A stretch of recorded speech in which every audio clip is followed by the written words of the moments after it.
Alright, so in chapter 2, verse 12,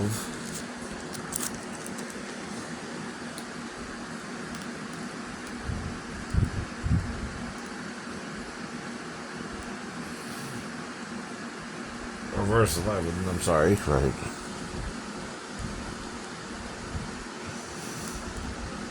As they were walking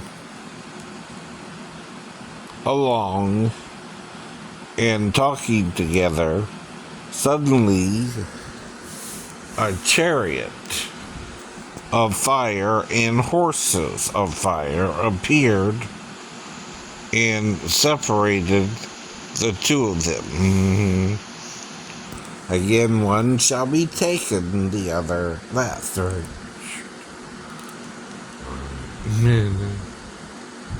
And Elijah went up to heaven in a whirlwind. Right? Elijah saw this and cried,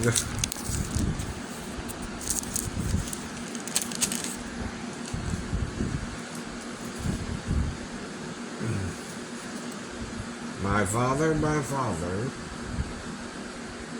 the chariots and horsemen of Israel. And Elisha saw him no more. Then he took hold of his garment and tore it in two.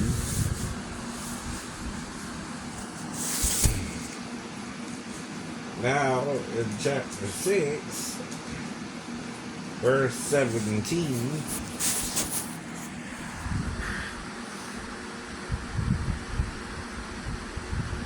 we'll start at verse 16. Don't be afraid, the prophet answered. Those who are with us are more than those who are with them. Right? And Elisha prayed, open his eyes, Lord, so that he may see. Then the Lord opened the servant's eyes, and he looked and saw the hills full of horses and chariots of fire all around Elisha. So we don't know the number, but it was full of the horses and chariots of fire. Now, it don't say they had a driver, or not, or who drove the chariots, but you would recognize a chariot from a UFO, the circular and a wheel within a wheel or something like that, too. Wouldn't you, right? So again, I know. He's seen something that John references in Revelations when Jesus returns. A horse, a white one, right?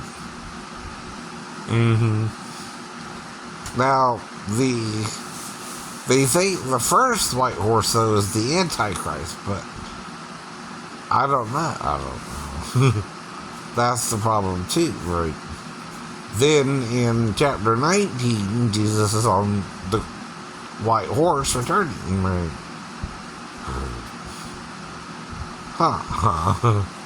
So, it does go from donkey, right? Or, again, to horse, right? In the Bible itself, with the horses drawing the chariots of fire, right? And they're both of fire, right? And of course, you can tell a horse with a chariot from a circular vehicle or a vehicle of light, right? But of course, there again, right? The angels are also called ministers of fire, right? Or flames of fire, right? So, like I said, the elementals in heaven are fiery creatures. Right? Obviously, there are two references already, right?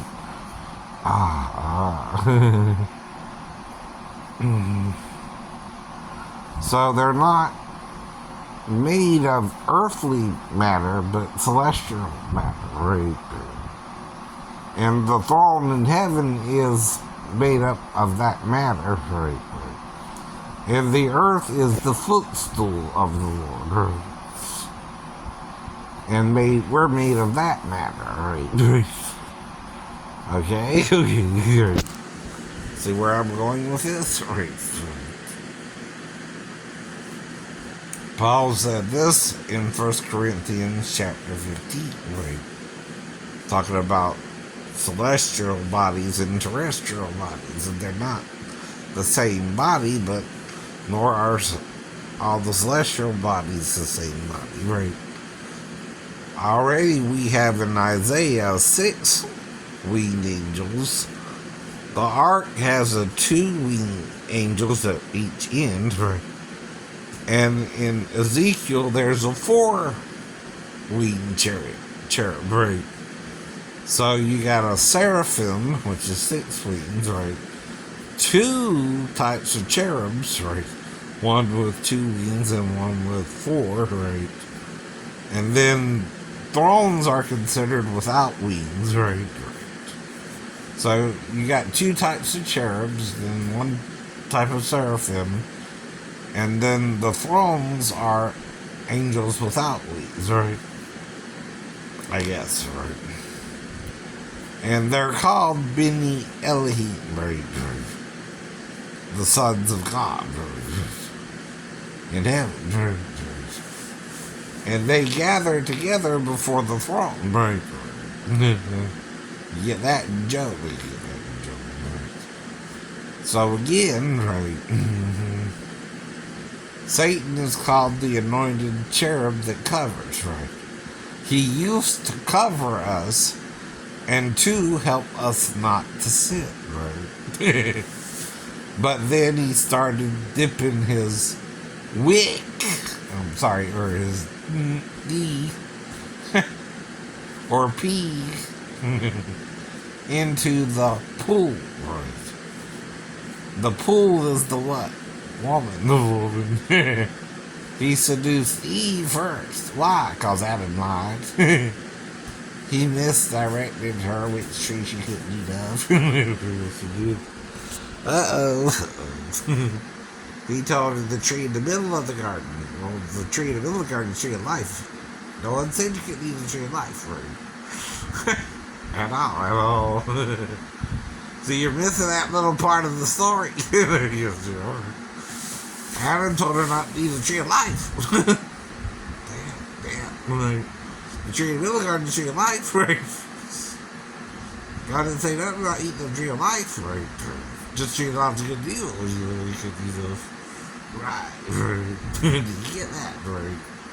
So you're missing what tree they ate of. And that Adam misdirected her. That was the tree in the middle of the garden she was supposed to eat of. That's the tree of life. Why did he say that? Right. He clearly is trying to give a location to the tree when God never gave a location, right? That makes you wonder.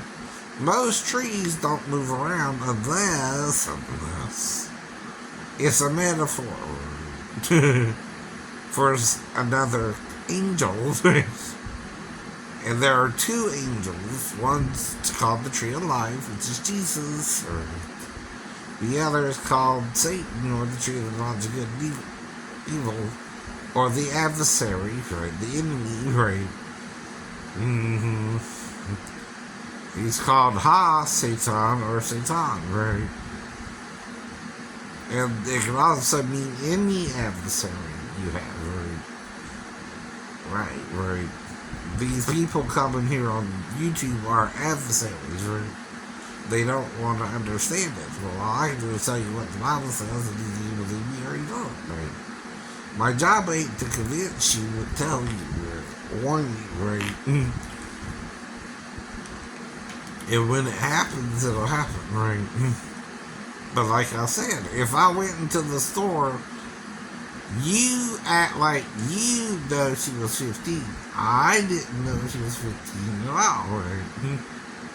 I had to ask her age. That shows I'm not trying to sleep with a 15-year-old idiot. This is all I can do. And it's not the first nail salon I went in. It's a close nearby nail salon I went in that anyone could go in, right? I've already been to several others before, right? That was just one in my area. I live in. Now, if you knew the name of the nail salon that the 15-year-old was working in, and it's around November when we're talking about it, so she shouldn't even really be working technically yet. She's in maybe the 10th grade if she's a good student, maybe the 11th. But no more. Usually a 15-year-old is in the 10th grade. In the 11th, they're 16, and in the 12th, they're 17. The reason I know is I was kept back in the 3rd and 11th myself. Yeah. The 3rd, I was designated a slow learner, right? Which means I was a little retarded, right? And in the 11th, it was due to excess absences in the afternoon classes, right? Not for failure to pass the classes, right? So, I was 17 then, right? I would have gotten out when I was 19, right? That's 2 more years, and I failed 2 grades, right? So I should have gotten out at 17, not 19. There you go.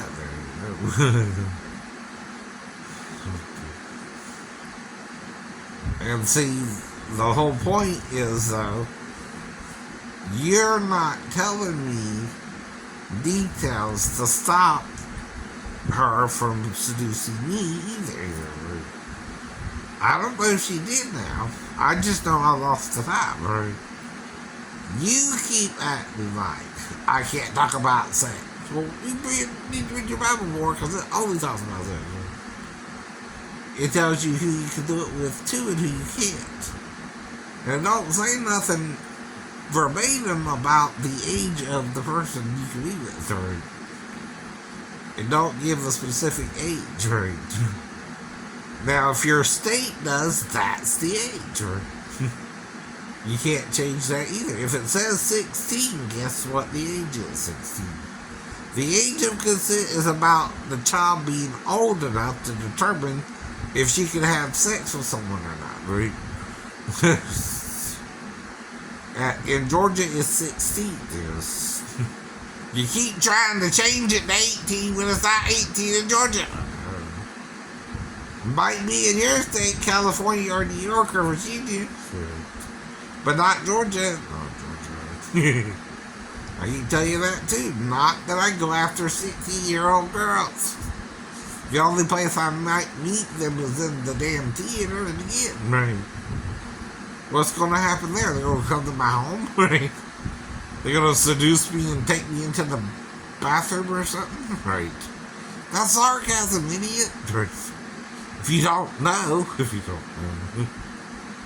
And we're all supposed to wait for the one.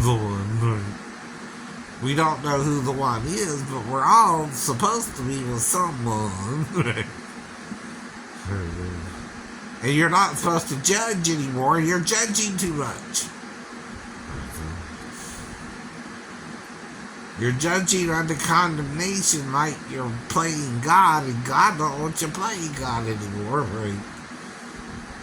Even Jesus didn't try to play God, even though the Son of God in the flesh.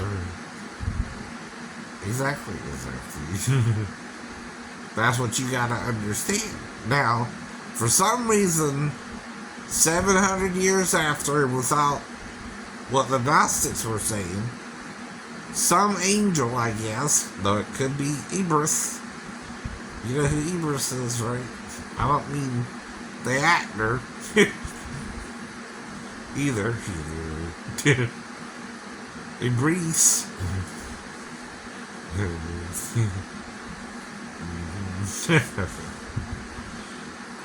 Huh? Which is another name for Satan in the right. Now, Gabriel can't tell Mary one thing and Muhammad another and contradict himself, or it's a different person. Right?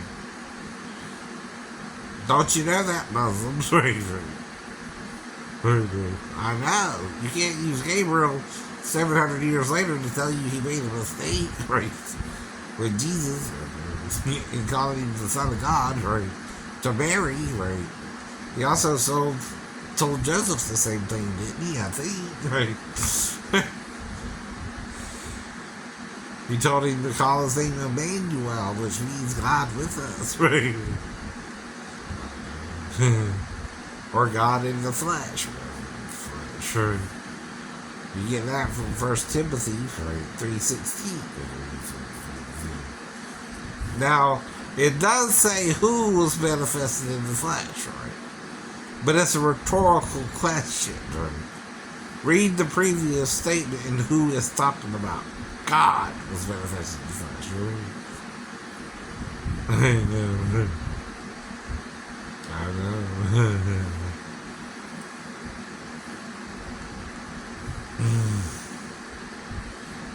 Oh. That's why King James says God was manifested in the flesh, right? Though in the original it's a rhetorical question. It's asking who was manifested in the flesh, right? God. We're all God in the flesh, by the way, right? We're all the children of either Adam, right? Who fell. And Jesus might have had some daughters. Up to 7, maybe 12, I'm not sure. Because of the virgins he mentioned, right? And that might have been in Jerusalem, right? And 5 of them were wise and kept their oil in their lands. Figure out what that means. Right. The other 5 were foolish, and they all went out of their lips, and they couldn't bite the lamp. Right. What does that mean? Well, when you're having sex and the woman gets pregnant, you light the fire, and you have a baby. No, I'm not sleeping. Come on, baby, light my fire. Try to set the night on fire. You think he's referencing the same thing? Mr. Morris? Or Morrison? I don't know who wrote the song now. The Doors sung it. So that's your education for today in music. Right. Because other people can sing, but you're acting like you're the only one or something. So I guess if you're copywriting it, that's okay. But if you're not, you're trying to educate people and you're going to teach them how to sing. Which is different than making money off the song. Right. See, I'm not trying to make money, though I'm impersonating Jim Morrison from the Doors. Right.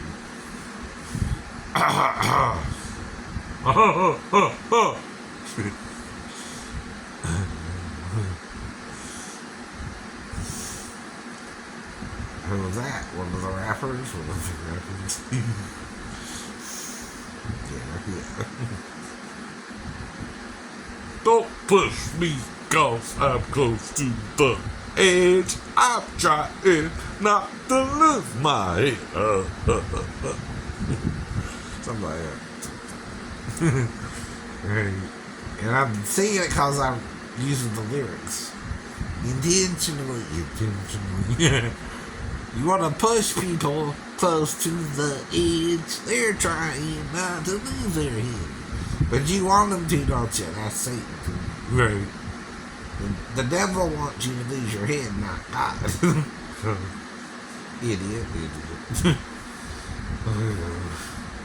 You're not supposed to push someone to sin. You're supposed to try to help them not to sin. Right. By the way, he used to cover us until iniquity was found in him. Right. And then he started sinning and teaching us to sin with him. Right. And to condemn the sin. Right. Instead of forgiving the sin. Yeah. There you go again. Right. Your lesson for today. Right.